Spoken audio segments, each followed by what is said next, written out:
and Jimmy Hoffa sweeps in as new president of the Teamsters. Only Jimmy Hoffa can rejoice at his continued good luck. Honest union members and the general public can only regard it as a tragedy. I stand here today before you as I stood in front of that court and took an oath that I was not then guilty nor I am. Tracking the Teamsters pension fund that Hoffa founded leads to Las Vegas, which he helped build by funneling millions of dollars to the mob. Tracking Hoffa's downfall takes you through a web of corruption, betrayal, and in the end, murder. Murder. Murder.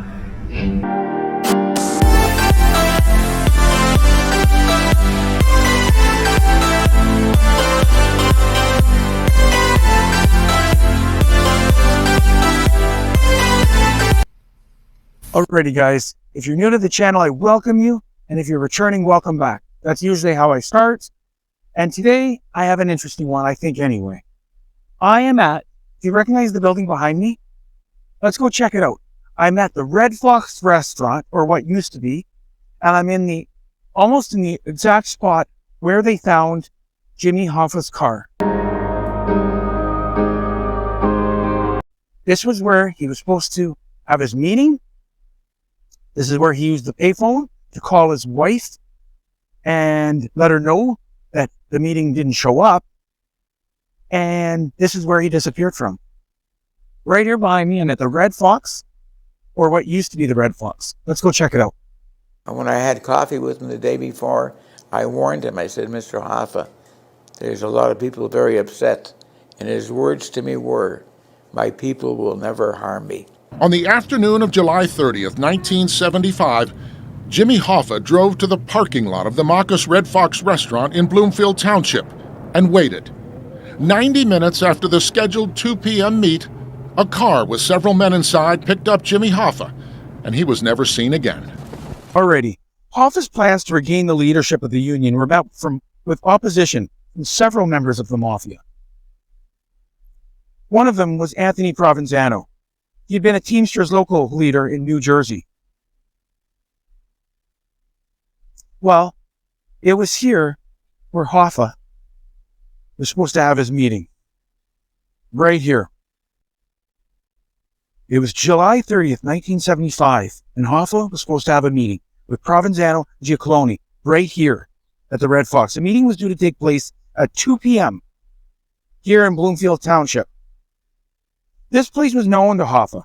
It was the site of his wedding reception of his son James. But this is where he had the meeting. Now, he left his house at 1:15. Before heading to the restaurant, he stopped at the office of his close friend. Then he came here. Now, between 2:15 and 2:30, an annoyed Hoffa called his wife from a payphone. Now, some people have said that the payphone that he used was in the basement of the restaurant, because the basement of the restaurant did have a payphone.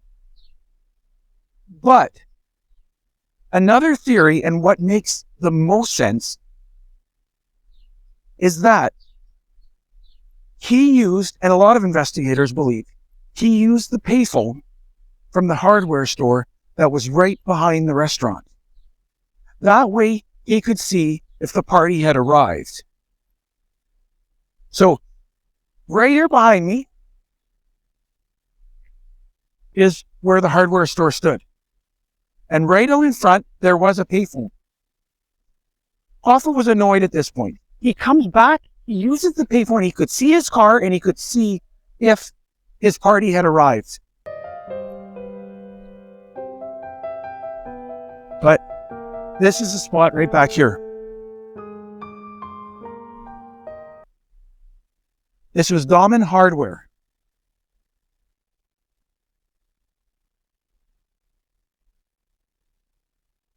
Right here.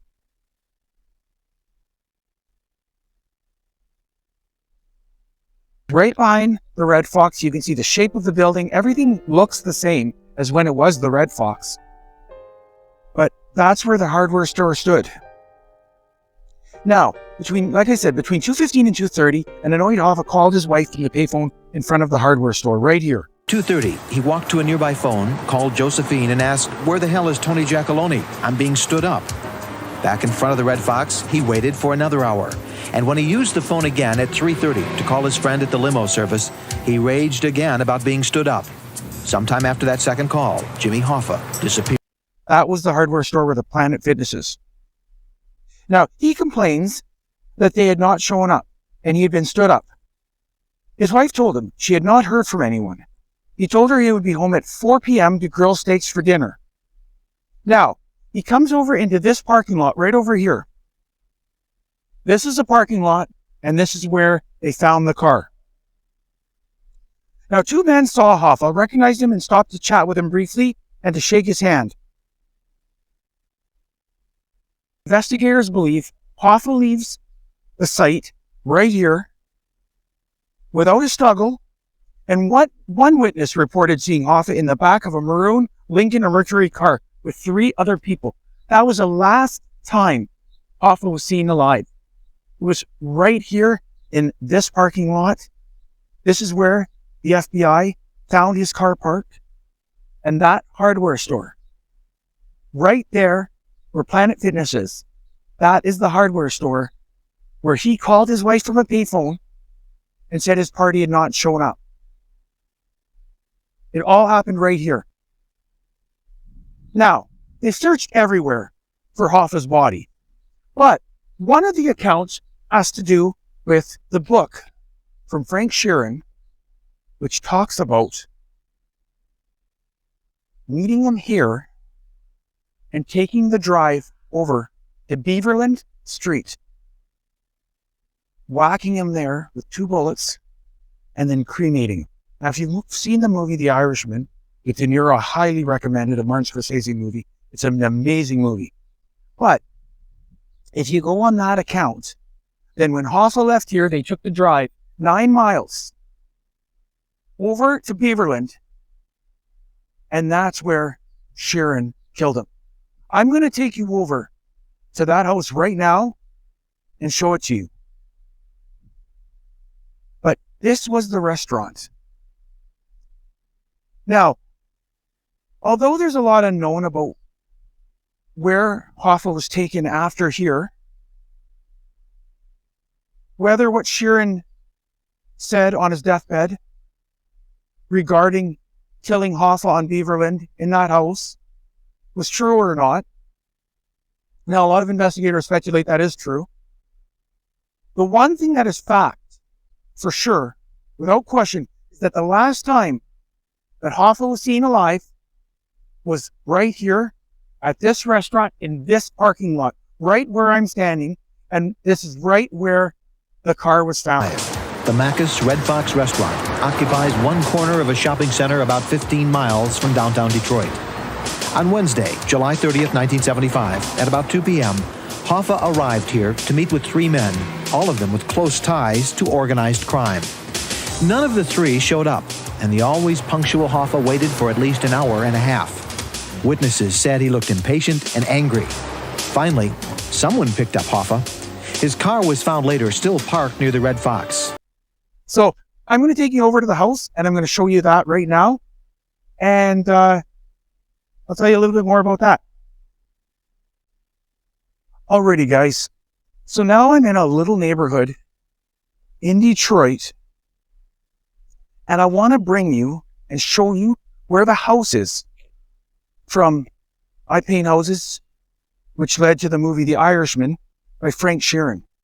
Now, the house is in Detroit, where he says that he killed Jimmy Hoffa. Sheeran painted houses. That is, he killed people. 25 to 30 hits in all. Frank Sheeran finally told the story about Hoffa's murder to his longtime lawyer, Charles Brandt, who's written a book, I Heard You Paint Houses. During the last 31 years, there have been others who've claimed knowledge of what happened to Hoffa. Sheeran appears to be the real deal. So he traced the events, starting at the restaurant. Sheeran said he was one of 3 men who arrived in this car to pick up Hoffa, who got into the back seat. The meeting had been moved to a house, they told Hoffa, this house on Beaverland Street, a short distance away. We're in a little neighborhood, and I'll flip around and show you.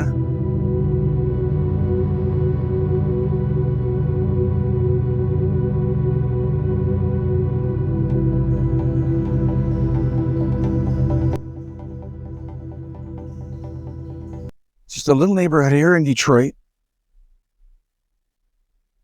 And it's a quiet neighborhood. But this is where the FBI came, ripped up the floorboards. They found blood, quite a bit of blood. But first it was inconclusive. Then they said it didn't match Hoffa's blood. Now, many people say that was even a cover-up. But this is one of the most detailed accounts of the killing of Jimmy Hoffa. And it's right here. So let's check it out.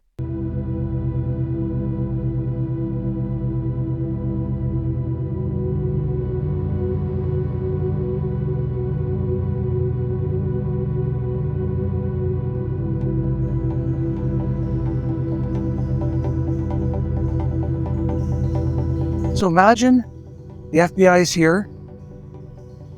Now there's obviously a lot of places that they've looked for Hoffa's body, but the FBI came right here to this house based on the detailed information. They ripped up the floorboards. They found blood, but first it was inconclusive. And then they said it did not match Hoffa's. What happened in this house? Is this where Sheeran killed Jimmy Hoffa with 2 shots? 2 bullets into the back of Hoffa's head. That's when he got out of the car in the house, walked in there, that's where he got whacked. Hoffa wasn't scared of nothing. Right here. You can see the old address marker above the door. That's how it looked back in the day. This is a new address marker. Now, it's been on the house. It's been on the market over the years, but that's the original address marker above the door. Did Hoffa walk through that front door in his trap to be murdered? Or did it not even happen here? But that's the house right there. It's a quiet little neighborhood.